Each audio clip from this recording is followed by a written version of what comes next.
Una vez que ya contamos con los datos y que ya fueron inicializados los pesos de la red, tenemos que empezar ahora sí con el proceso de entrenamiento. Ese proceso se va a se va a dividir en 3 etapas. La primera parte va a ser la competencia, donde vamos a elegir alguna neurona ganadora.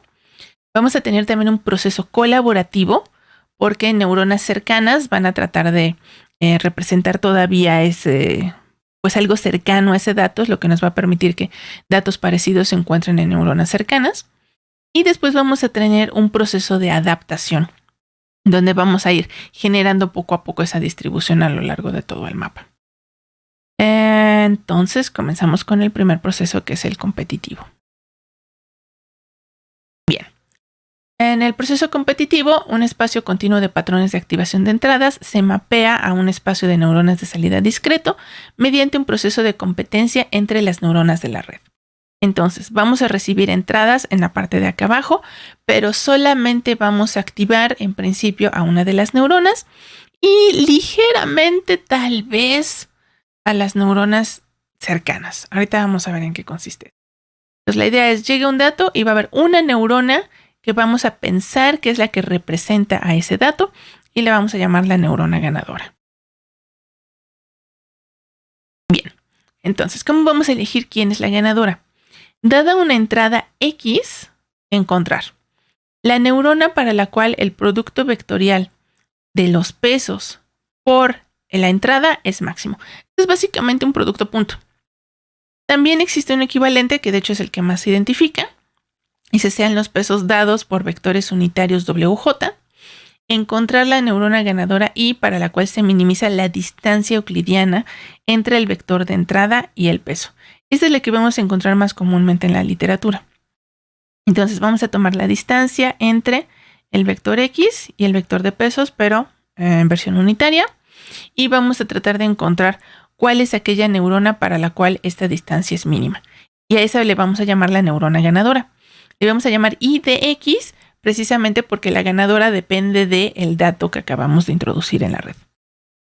Dependiendo de la aplicación, la respuesta de la red podría ser el índice de la neurona ganadora o el vector de pesos sinápticos más cercano al vector de entrada en el sentido euclidiano.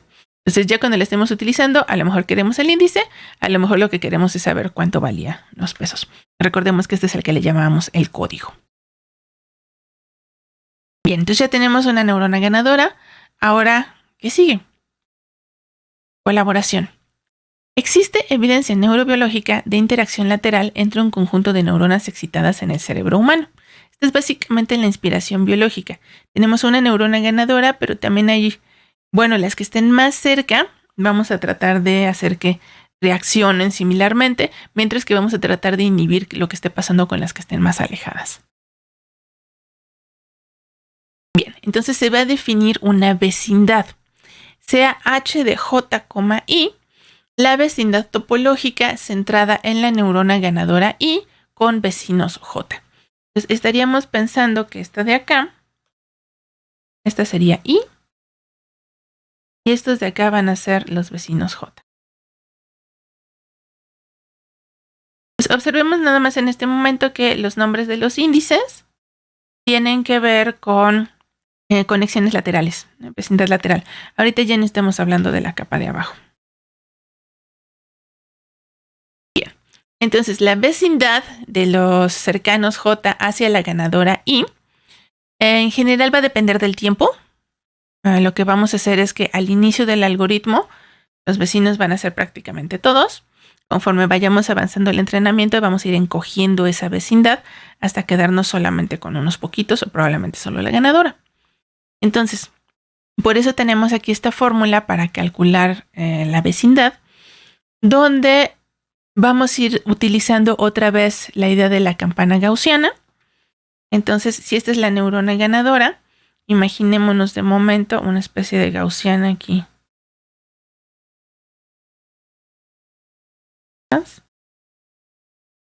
De manera que los que estén en esta cercanía van a ser afectados mayormente por el algoritmo de entrenamiento, mientras que las neuronas que se encuentran lejos, pues ya no. Bien. Entonces, este es lo que nos va a decir esta fórmula, ¿no? Cómo calcular en qué manera le va a afectar a los vecinos el ajuste que vamos a hacer con este dato. Lo que tenemos en la parte de arriba de la gaussiana, pues va a ser precisamente una distancia euclidiana entre las posiciones de las dos neuronas que estamos considerando, la ganadora y la otra, y la vecina. Bueno, aquí como está definido de manera continua, por eso la J está corriendo sobre los diferentes elementos de la rejilla. Y los tiempos los vamos a ir avanzando 0, 1, 2 y 3. Vamos a ver dónde entra en juego el tiempo.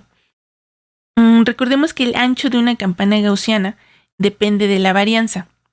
Si la varianza es muy grande, entonces vamos a tener una campana muy grande, muy ancha. Si esta es pequeña, entonces vamos a tener campanas mucho más delgadas.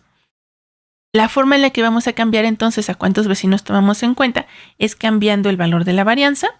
Es el tamaño de vecindad, se puede ir reduciendo con el tiempo T de entrenamiento. Entonces esta va a ser también, va a tener la forma de otra exponencial, pero esta es una exponencial negativa.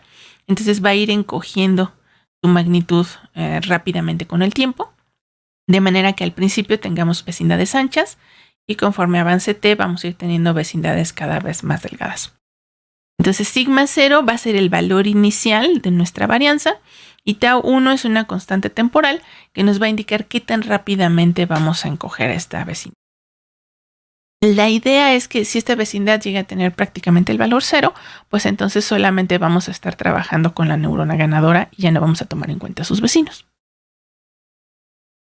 Bien, viene el último paso. Entonces ya tenemos a la neurona ganadora por el proceso competitivo. Definimos cuál va a ser la vecindad que va a colaborar en el proceso colaborativo. Y finalmente viene el proceso de adaptación, que va a ser donde realmente empezamos a modificar ya los pesos. En el proceso de aprendizaje se basa en una versión modificada del aprendizaje hebbiano.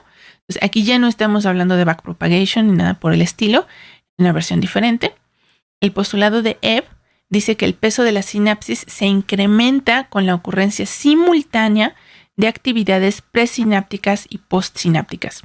Aquí vamos a pensar en presinápticas, en nuestras neuronas de entrada, por donde están entrando los vectores X, y postsinápticas van a ser las neuronas que se están activando en la retícula. Pero recordemos que entonces podemos activar a la ganadora y vamos a ver qué hacemos con sus vecinas. Luego, para evitar que los pesos se saturen, se agrega un término de olvido. Se le va a llamar de forma genérica a la función que va a representar el olvido, GYDI, que multiplica el peso WJ. Es el peso que está asociado en este momento a esta neurona. Dice con YDI la respuesta de la neurona. La idea es que si la neurona no respondió o no estaba siendo activada ahorita, bueno, entonces simple y sencillamente vamos a tratar de que la G valga también 0. Entonces se está olvidando todo básicamente. Y aquí hay un ejemplo de función. Entonces, Y de J se calcula básicamente con la regla que ya teníamos del perceptrón. Es decir, estamos tomando el producto de los valores de entrada por los pesos. Y eso es lo que vamos a tener aquí como Y de J. Sin embargo, vamos a hacer algo curioso con esta respuesta. Entonces, originalmente, bueno, esta respuesta recordemos que tiene que ver con la similitud, la distancia que había entre el vector de pesos W y la entrada X. Sin embargo, pues ahora queremos que esa respuesta también varíe dependiendo de los vecinos. Entonces vamos a mezclarlas de una manera bastante curiosa, ¿no? Lo que vamos a querer entonces es que si la respuesta fue débil, de hecho aquí idealmente si estamos en el 0, pues lo que vamos a hacer es olvidar. Entonces tenemos una función G de Y de I, donde vamos a multiplicar una constante eta por el valor de la activación. Y aquí se hace una asignación especial. Vamos a decir entonces que esa respuesta la vamos a fijar precisamente en términos de esta función de vecindad. Recordemos que en esta función iba a tener su valor más alto en la neurona que estuvo más cercana a la entrada X. Mientras que entre más lejana estuvieran, esta H iba a ser más pequeña. Entonces ahora ya vamos a pensar en esta Y o en esta respuesta de la neurona en términos de la vecindad. La respuesta es más fuerte para la neurona X, para la ganadora es ligeramente fuerte para los vecinos cercanos. Va a ser una respuesta muy pequeña para neuronas lejanas. Entonces, al momento de entrenar, observamos que vamos a tener un impacto mucho más fuerte en la neurona ganadora que en todas las lejanas. Entonces, en las lejanas, precisamente, esto va a tener el efecto de producir una especie de olvido, mientras que en las neuronas cercanas a X se va a convertir en un término de refuerzo. Bien, entonces tenemos aquí precisamente ya esta asignación. Y la fórmula entonces para actualizar los pesos va a ser la siguiente. Igual, se va a agregar un término más, una fórmula más, para decir que la tasa de aprendizaje tiene que ir decayendo con el tiempo. La idea es que al principio vamos a modificar fuertemente lo que está ocurriendo con el mapa para que se pueda adaptar la topología. Y después de eso queremos hacer solamente ajustes finos para representar bien los datos, pero sin descomponer ya la topología. Entonces, este valor del término de olvido o la constante que va a ir acompañando al término de olvido o de aprendizaje, también se va a modificar con el tiempo. Tenemos otra vez que empezamos con un cierto valor inicial, que va a ser el más alto, acompañado de un exponencial que va a ir decayendo con el tiempo.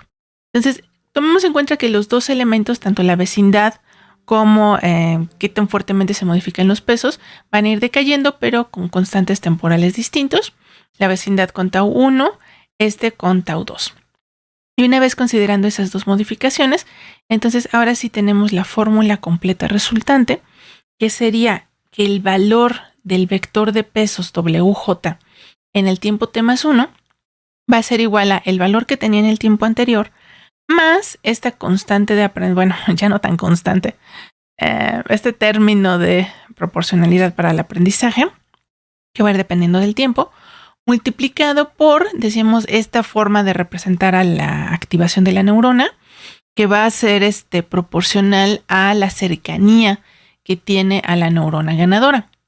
Entonces, entre más cerca estemos de la neurona ganadora, mayor va a ser la magnitud de este término. Y la forma en la que vamos a modificar los pesos que conectan con esa neurona es multiplicando por la diferencia entre el dato que entró y el vector de pesos que teníamos. Entonces, si estos vectores estaban lejanos, bueno, pues este término va a ser más grande y va a tener una mayor influencia en la neurona ganadora. Si estos ya eran cercanos, pues entonces ya no hay mucho que adaptar y la adaptación va a ser pequeña. Entonces, pues básicamente es esto. Ahora lo que hay que hacer es ponerlo a correr. Resumiendo entonces cómo se va a ver el algoritmo de Kohonen, tenemos que en el grid hay L neuronas. Tenemos que elegir la forma, si van a ser neuronas cuadradas, bueno, si la rejilla va a ser cuadrada o va a ser hexagonal para definir el tipo de vecindades. Vamos a tomar los valores iniciales de los pesos, ya sea con un muestreo aleatorio tomado de una distribución de probabilidad o muestreando aleatoriamente los datos de entrenamiento que tengamos y asignando esos valores tal cual a los pesos iniciales. Después, para ejecutar ahora sí el algoritmo de entrenamiento, vamos a necesitar nuestro conjunto de entrenamiento, el valor inicial de la tasa de aprendizaje y las dos constantes temporales, la que va a afectar a cómo se va a ir reduciendo la magnitud de esta tasa de aprendizaje y la que nos indica el tamaño de la vecindad, que también le vamos a querer ir encogiendo con el tiempo.